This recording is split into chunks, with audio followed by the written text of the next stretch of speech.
Hello, I don't know who is watching right now the video, but I hope you're doing well. And in this video, I will explain how the LLM API things going on with my implementation. And to start, if you read any documentation I wrote, maybe you saw, but I assume that that's your first encounter with my work. And there are three options to use the modules. The first one is the desktop for testing the controls. The second one is the MetaQuest 3 headset, and the third is the Varjo headset. And now I will tell how the things going on in desktop mode, since the recording on the MetaQuest is hard and I don't have the MetaQuest right now. And I'm thinking about recording another video for both MetaQuest 3 and also Varjo XR3. However, for the all of these options, as I explained you, the MetaQuest, the desktop, and the Varjo, the logic is same. Since I coded in polymorphic way. I will explain it. There are managers. These empty game objects are actually like folders inside the Unity environment. I collected all those managers inside the manager folder. It's not actually a folder, it's a game object. However, that's the kind of folder for the hierarchy. And for the scene, there are the game objects which is related with our scene, like those lights and other objects. And for the POV options, actually, the POV means the point of view, how you are viewing, actually where you are viewing the game. And I labeled as these options as point of view, since we can look from the desktop, Varjo and the MetaQuest 3. It's not in here since I not yet implemented it. However, never mind. For now, the main camera is viewing the scene, and it has the camera object and take it as main camera. That's crucial because the code consists actually checks is the camera attached into the object is main camera.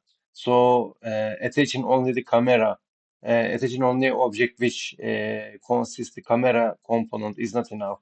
The camera should be taken as main camera. And it also has the free camera script, which actually I didn't implement it. It came with the source code of the environment, the sensory supermarket environment. However, I also explained it. It actually for debugging while you are developing the things, and it basically helps you to fly. I hope the recording takes all inputs like video and voice. I checked, but I'm not totally sure.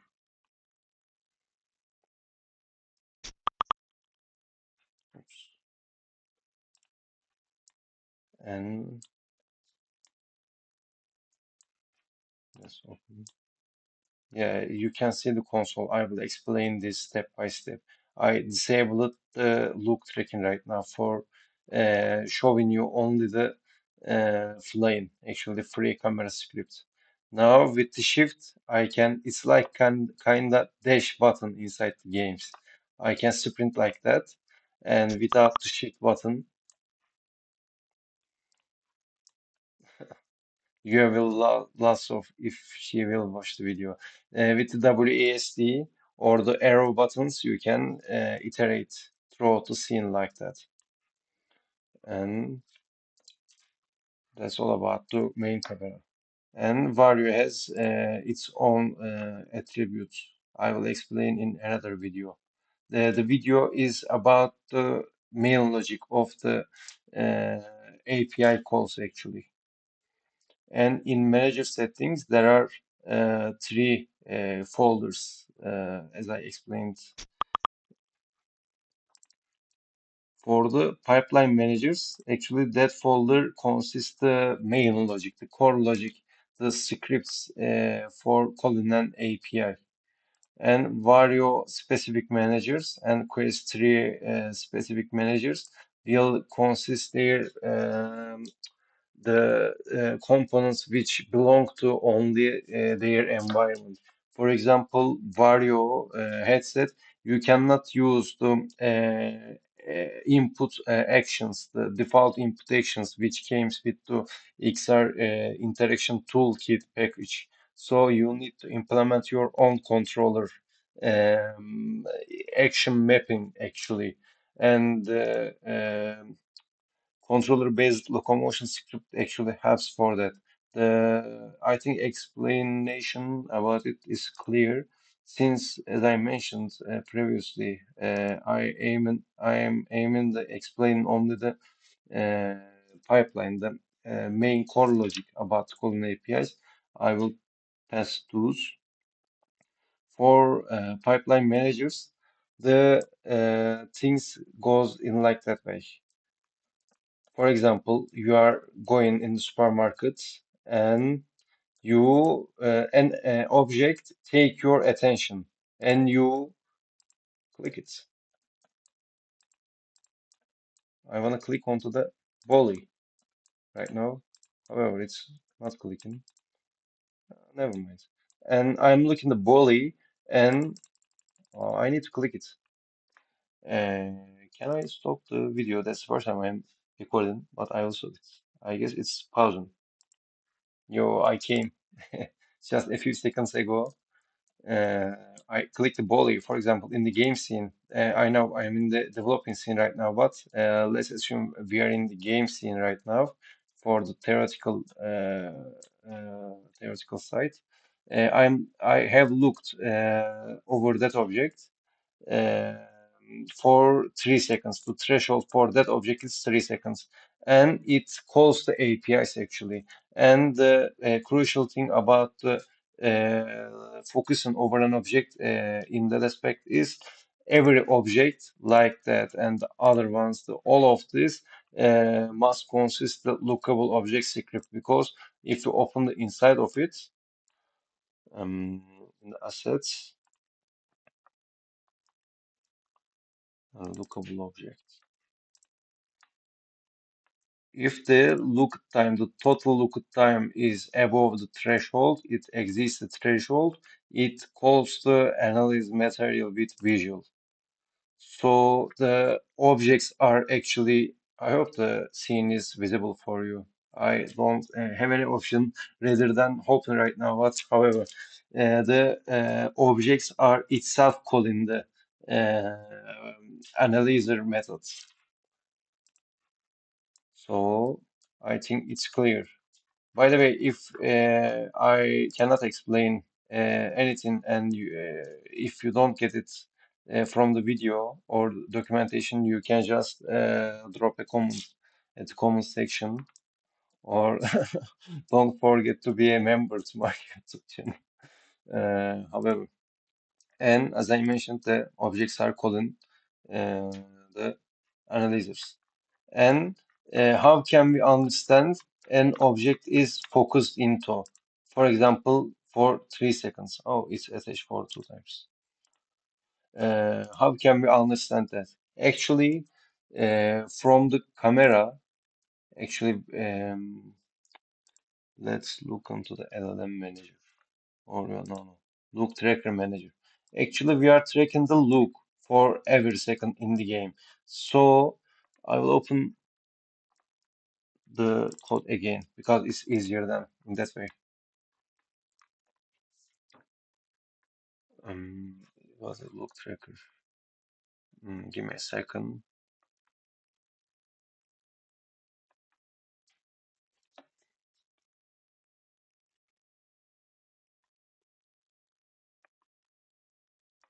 Mm,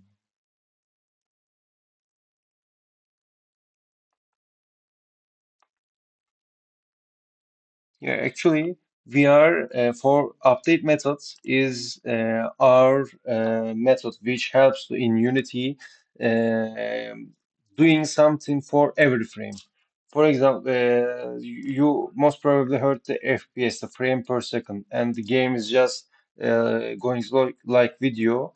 However, the video is the uh, added frames consecutively.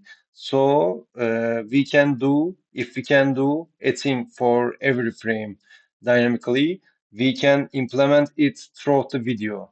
So we are sending a ray, a linear ray, from our camera. It can be would for both Varjo camera or desktop camera or the Meta Quest 3 or the controller. It actually depends on you. And in that topic, there are, for example, the crosshair look source, which helps us to send the rays directly from the middle of the screen, and controller look source. If you are using a controller with Vario or MetaQuest or with another headset, you can send your rays through to lookable objects with these scripts, and that's the part of the polymorphism actually.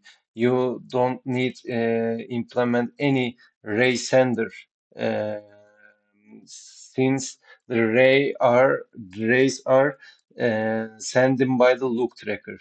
You need to only specify in which source you will send this. For example, you want to send from the main camera, so you are putting the game object desktop debug camera in there, and also it's valid for the controller look source. You are directly putting the transform of it, and also same as this. So you attach onto this and um, drag it and drop on there. I did like that. And let's assume you understood how objects are focused into. So now I need to tell you how we are sending the credentials of the objects through the LLM and retrieving the analysis about it. At the beginning, developing the reply agent, only the game object attributes like its mesh collider size or the material's name. The credentials inside the Unity were sent into an LLM and retrieving the response. And that was not reliable for every use case. And I just think about and discuss with the Funda Yıldırım, taking the screenshot from the scene. Firstly, if I focused onto this, the screenshot is taken from a temporary camera over the object.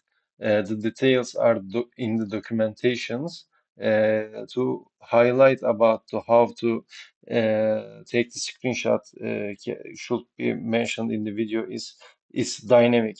It's dynamic. The dynamic to it varies to object size actually, and um,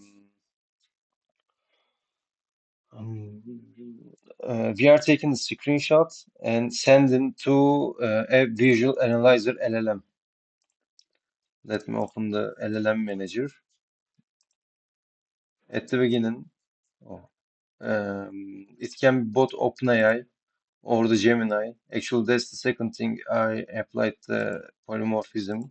You can inject your dependency throughout the material analyzer. For example, visual analyzer component, you are dragging this. You need to only write the API for use.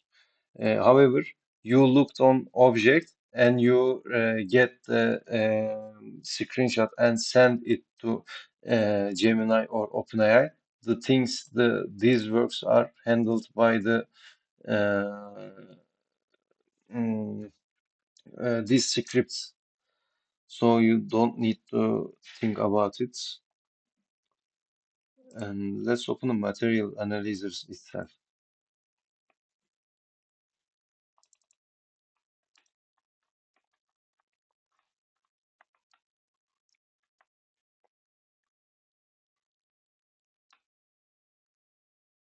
Yeah, that's the method which is called by the lookable object in the analyze material with visual.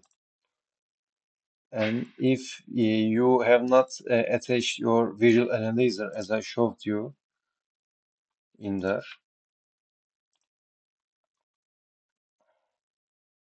I, that's not my okay. It's not. If you don't attach it, it returns null. Otherwise, if you attach it, uh, it's firstly calling the visual insight methods, visual analyzers, analyze sim method, and tries to retrieve the visual insight from the API call. And let's go to the LLM visual analyzer.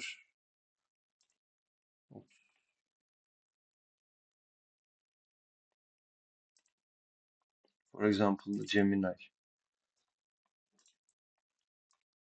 Those codes are related with the structure of sending and JSON payload to as API to their API. And at the beginning, you are taking the screenshot of the scene, and then you took the screenshot in there, and you are storing as base 64, which is string. And if it's not empty or null, you are embedding into your payload in your HTTP request body with system prompt which you specified from the inspector, and then uh, returning to uh, returning the uh, LLM's reply in there. So if you get the visual insight, if it's true, then you are implementing, you are calling this with the visual insight.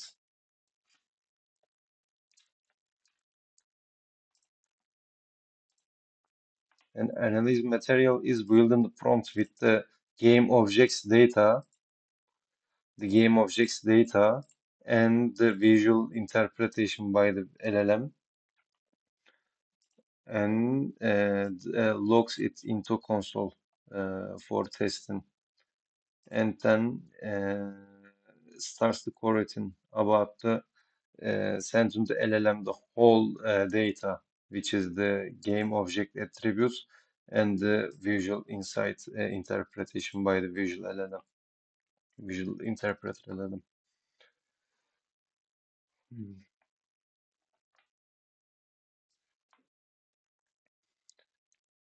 In that part, actually, there's simply an API call. Yeah, you are sending a post,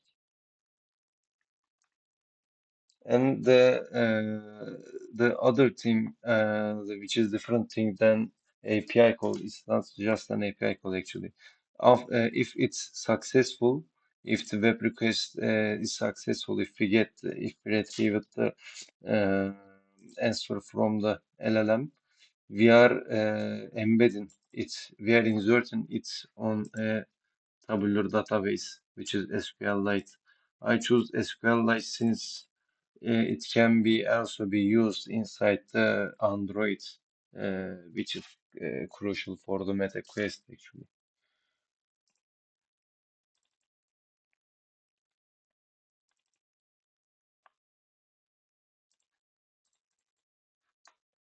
And you are inserting this,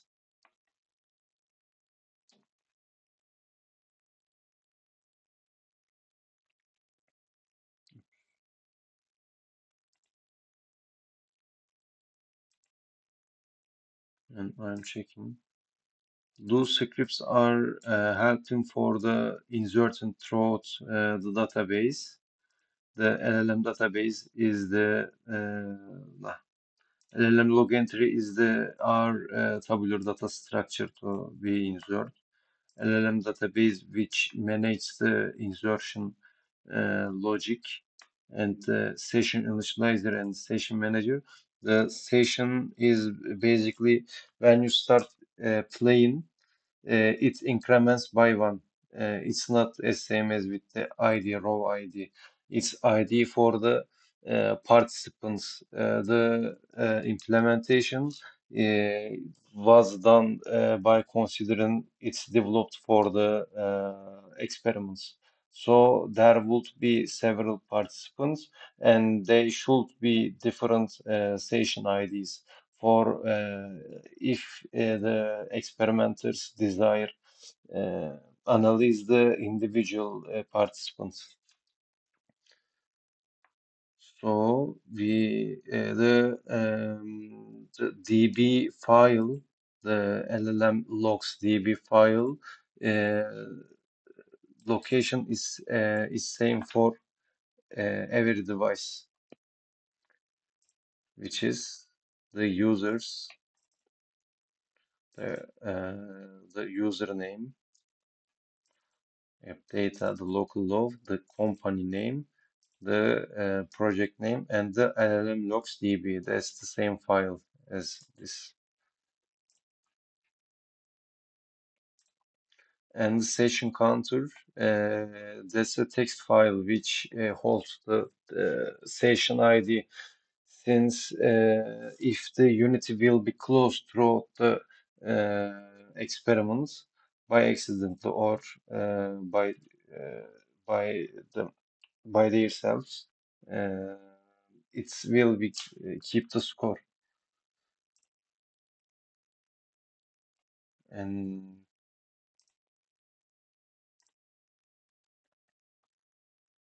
I explained this.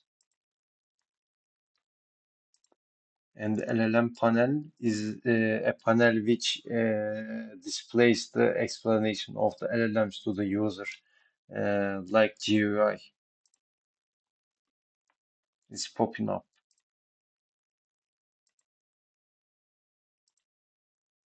Yeah, I think I explained all those. Also, the material data is the template as like as the log entries, and it returns the object name, surface area, and volume, which are the main credentials about and game object, the Unity game object. And for now, I think I can show the play mode, the game mode.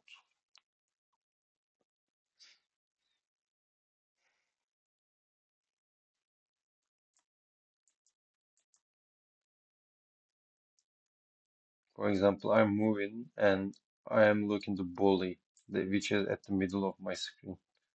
The screenshot is saved and it's popped up. There are the logs.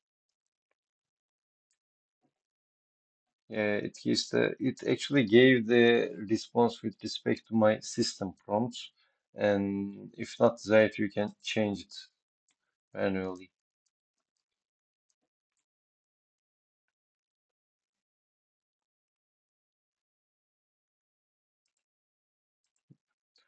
For debugging, uh, you can see the screenshots at the same as working directly with the DB file, and that can be surprising for you since the object's background is gray. The reason beyond is, as I mentioned in the documentation, the screenshot has a dynamic logic beyond it. Since, for example, I will directly show it. Those compact tissues are unfortunately are have a different transform which makes harder to take the screenshots in the game scene. And there is a complicated logic beyond it to get a screenshot, which, for example, makes the background as gray with defining a layer for the tracked object, for the focused object, and only taking the objects in that layer. The object in that layer, it's only the object we triggered, we focused into, like that tissue.